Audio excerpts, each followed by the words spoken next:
Page 4, Canario. I guess that's how you pronounce it, I'm not sure. This piece is written way back in the 1600s, so a long time ago. Let's look this over. It's 2 pages long, treble and bass clef. There's 1 sharp in the key signature. We are in the key of G major. Make sure you can do the G major scale. I have scale videos on all the major and minor scales. You need to find the playlist for musical scales, bookmark it so you can go to it when you need it, and find the playlist or the file inside the playlist, the video for G major, and do at least 1 octave up and down. Hopefully you've already been doing the scales, so you're familiar with it. Anyway, common time or 4/4 time. We have quarter notes, eighth notes, half notes. I think we can handle all that. I want to take it 1 hand at a time and make sure we understand the notes and the fingering and the rhythm and all. You're starting out in the right hand with 3rd finger on B, and I assume you know the names of the notes in the music. So it's here. That puts the hand here. And it's 1 and 2 and so forth for the 8th notes. 1 and 2 and 3 and 4 and 1 and quarter notes. And for the most part, that's it. I mean, it's a little different here, but basically you're in this position and you just got 8th notes and quarter notes and half notes, okay. Left hand, let's see what it's doing. Well, you're starting with 5 here, and you don't need these other finger numbers. I'm very much opposed to reading finger numbers. Finger numbers are fine when you need to know where to put the hand or move the hand or something. Otherwise, no. So the only finger number you need is the first one. And you're not moving the hand around in this piece at all. You don't need any other finger numbers. Please don't read finger numbers. Read the notes here. So it's 1, 2. Oh, we got a broken chord. See those notes? It's a G chord. It's a broken chord. And A. Let's go down to measure 9. Remember the numbers above the staves at the beginning of each line in the little box? Those are measure numbers. You have to find measure 9. It happens to be the last measure on page 4. It's 1 and 2. 1 and 2 and 3 and 4. This rhythm's a little different, but you get this rhythm quite a bit. Put the hands together and you're here. Remember, when you put the hands together, all you're trying to do is understand which fingers in each hand are working together at the same time. Hesitate all you need to, it's not important. We need that at the beginning. You're here, and here, and then here, and then here. So just work this out. So your hands are working together, and then you go back through it a few hundred times or whatever, and you work out that hesitations. So the beat is a steady beat. Go slow, that's fine. No hesitations anywhere. And at this point, I'm still connecting everything. I'm just trying to get the notes and the fingering and all that. And then once I have that, then I go through and put in the articulation. They've got slurs and a few staccatos. Back in the 1600s, they didn't put articulation in the music.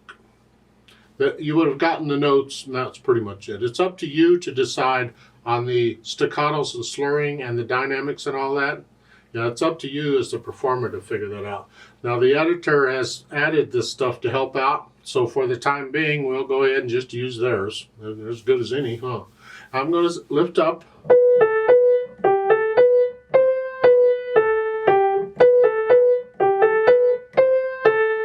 Just lift up between each one. I don't care for it, but that's fine. And the left hand, sometimes you get slurs, like in the second measure. Connect those, and the other times you don't, like in the first measure.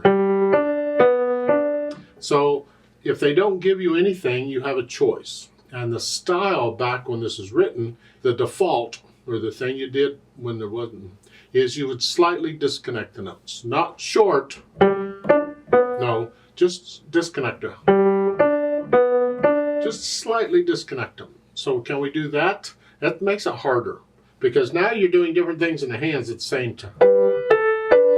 So you're lifting up at the same time when the right hand lifts up though.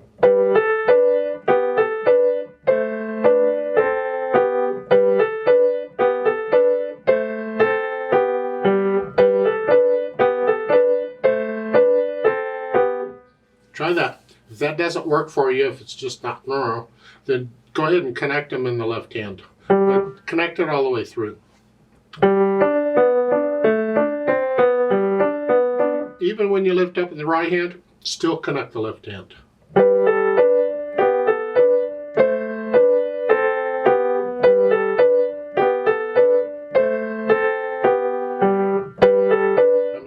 Going from measure 4 to 5, you have to lift up because you have it's a repeated note.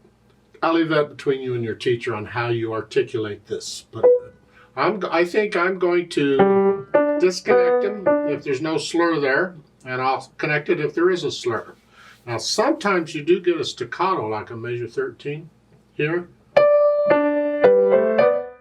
Short. Just hinge it through, bump, come out.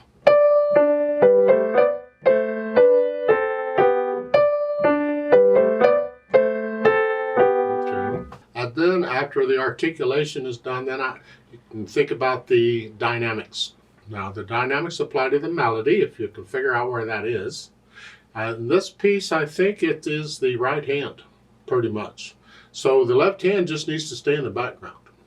So forte is loud, whatever you think loud is. I can't tell you what loud is. It depends on your situation, just loud. This and left hand, keep it down in the soft here.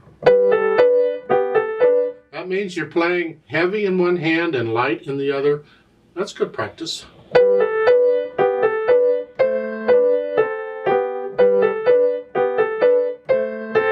Measure 5. Now you're going to echo that. You're going to play it soft in the right hand and very soft in the left. And then measure 9, you go back up to loud.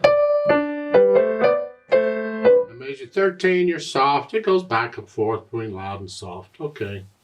The last measure at the bottom on page 5, the hairpin to get softer. You're loud here. Each note's going to get a little softer. Get sort of medium soft at the end. And the left hand's in the background. Yeah. And then finally we can think about the speed. Allegretto. Allegretto is between moderato and allegro. Somewhere in there. Again, it's a range. It's not a set speed. I call it the fun speed. When I see a piece in allegretto, then I think, okay, we're going to have some fun here. Because it's not really fast. It's just, it's the feel of it, too. I mean, this comes across as a dance. So fast would be, it's not fast, and moderato in the middle. That's moderato, it's going to be faster than that, so it's somewhere in the middle.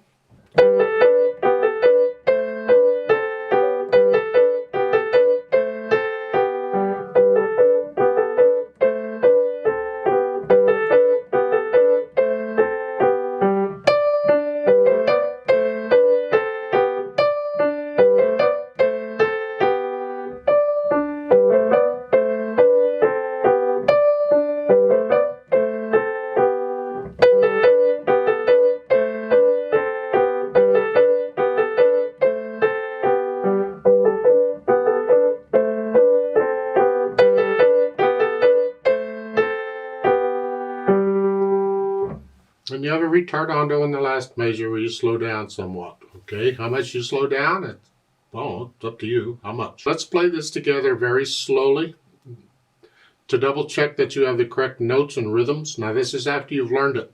I put the starting point of this section of the video called the Play With Me section in the description. So you'll learn it first, and then when you're ready you come back and you can go directly to that spot where the Play With Me starts and check that you have the right notes and rhythms. Don't try and learn it in the Play With Me section. You need to learn it first and check it in the Play With Me section. We're not doing any dynamics, so I'm going to do both hands about the same. We're not performing it here. We're just checking notes and rhythms, and we're going to go really slow. So I'll give us 4 counts. 1, 2, ready, go, with 4 counts. Let's play it together very slowly. 1, 2, ready, go.